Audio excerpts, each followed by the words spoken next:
जय हिंद दोस्तों, त्यागी trading tips में आपका स्वागत है। दोस्तों, इस वीडियो के अंदर हम बात करने वाले हैं मार्केट के अंदर एक न्यूज़ फ्लो हो रही है ज़बरदस्त बजट की। बजट के अंदर ऐसा हो सकता है, बजट के अंदर वैसा हो सकता है। एफआईज बजट के बाद वापस आ सकते हैं, एफआईज बजट के बाद भी वापस नहीं आएंगे। ये सारे सवालों के जवाब इस वीडियो के अंदर मिलने वाले हैं आपको। देखिए, समझिए पहले कि बजट अब से पहले कितनी बार आ चुके हैं। कई बार आए हैं, ठीक है।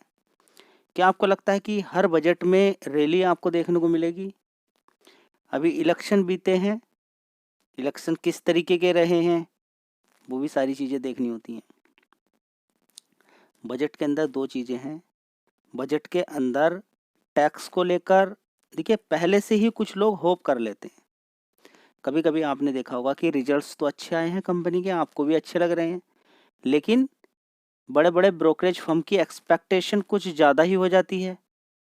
एक्सपेक्टेशन क्या हो जाती है? ज़्यादा हो जाती है। उसके अकॉर्डिंग अगर रिजल्ट्स नहीं आते हैं तो फिर क्या, शेयर के अंदर नॉर्मली कुछ दिन के लिए गिरावट हो सकती है, कुछ दिन के लिए गिरावट हो सकती है।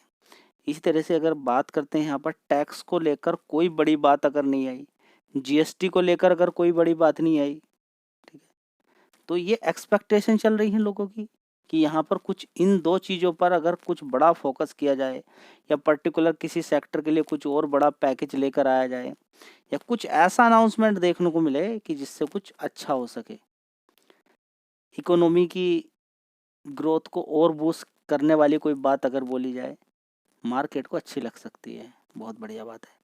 मार्केट के अंदर मैं बोलता हूँ कि तेजी भी बन सकती है। मार्केट आप किसको बोलते हो? निफ्टी 50 को। निफ्टी 50 के अंदर 50 कंपनियां हैं, वो मार्केट कैसे बोलोगे उसको? मार्केट में तो बहुत सारी कंपनियां हैं, 7-8 हज़ार कंपनियां हैं, लगातार नए नए आईपीओ भी आ रहे हैं, उसको मार्केट कैसे बोल दोगे सभी को? ठीक है। तो पहला क्वेश्चन ये है कि अगर टैक्स के बारे में भी कुछ इन्फॉर्मेशन आ गई, या जीएसटी के बारे में भी कुछ इन्फॉर्मेशन बड़ी आ गई, या किसी और चीज़ के बारे में भी इन्फॉर्मेशन आ गई है, तो कुछ समय के लिए मार्केट की रैली बन सकती है। हो सकता है एफआईज भी खरीदारी करना शुरू कर दें, लेकिन पक्की वाली बात बिल्कुल नहीं रहेगी। हो सकता है एफआईज ऐसा भी करते हैं कि 5 दिन लगातार खरीदारी करते हैं, वो अच्छा पैसा बना कर लेकर चले जाते हैं, फिर उसके अंदर बाद में फिर गिरावट शुरू कर देते हैं। ठीक है। देखिए, ये सारा खेल लॉन्ग टर्म का है। बजट हर साल आता है।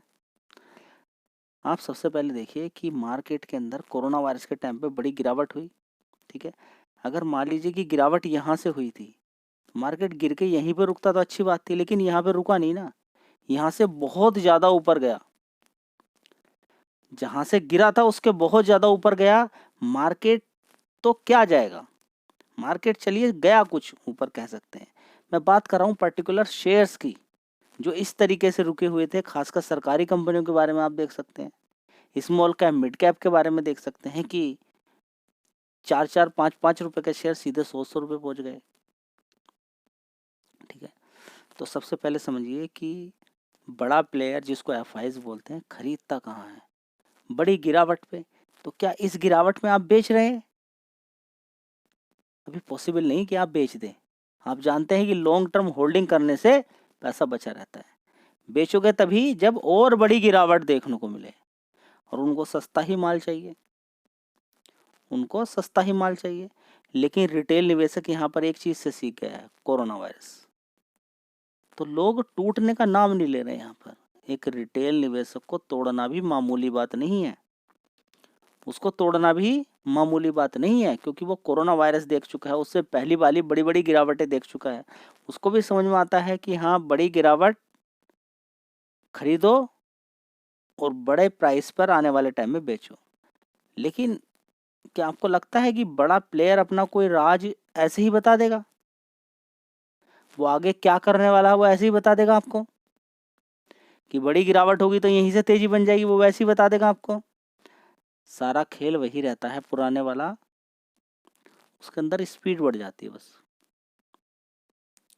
शेयर चेंज हो जाएंगे, शेयर चेंज हो जाएंगे। जिन शेयर को आप सोच रहे हैं कि ये भागने वाले, हो सकता भी ना भागे, कुछ समय के बाद भागे।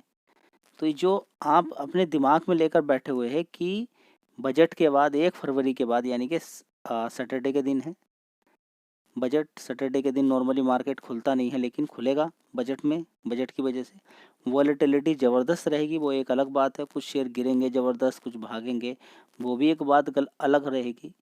लेकिन अगर आपको लगता है कि यहाँ से ज़बरदस्त तेज़ी बनने वाली है, तो शायद आप फेल भी हो जाओ इस बात को लेके। देखिए, मेरा मानना सिर्फ यही है कि ऐसे शेयर ढूंढिए जिनके अंदर या तो बड़ी गिरावट हो गई हो, ठीक है, या तो बड़ी गिरावट हुई हो, या फिर गिरावट अभी उनके अंदर अभी तेज़ी बनी ही ना हो, या फिर जो तेज़ी बनी वो थोड़ी सी तेज़ी बनी थी फिर गिरावट हो गई। तब तो आप स्टॉक मार्केट से जीत सकते हैं।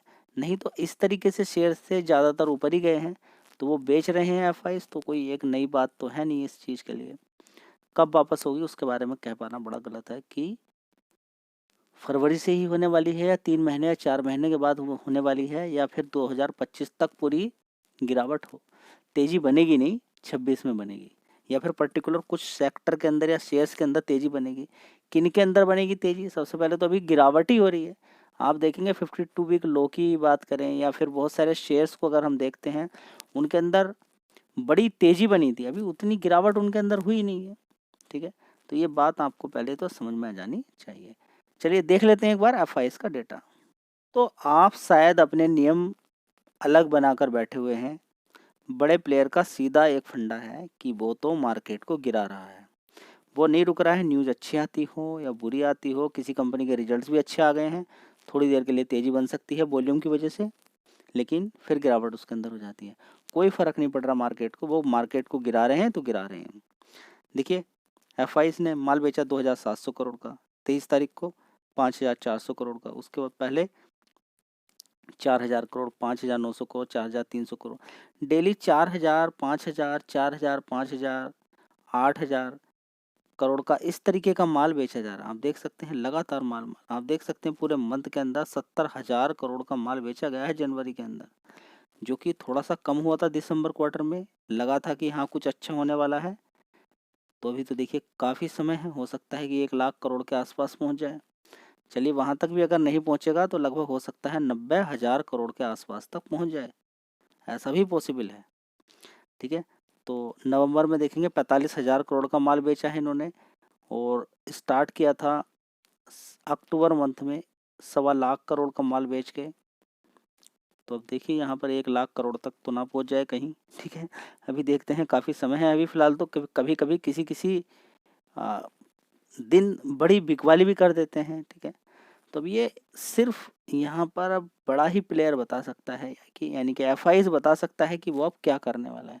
आप अपने से अनुमान लगाओगे तो गलती में जा सकते हो, अपने से अनुमान लगाओगे गलती में से जा सकते हो। लेकिन यहाँ पर गिरावट मिल रही है, सस्ते शेयर आने वाले टाइम में आपको मिलेंगे, तो पॉसिबिलिटी है कि आने वाले टाइम में लॉन्ग टर्म अगर आप किसी शेयर को लेकर बैठते हैं तो आपका पैसा बन सकता है।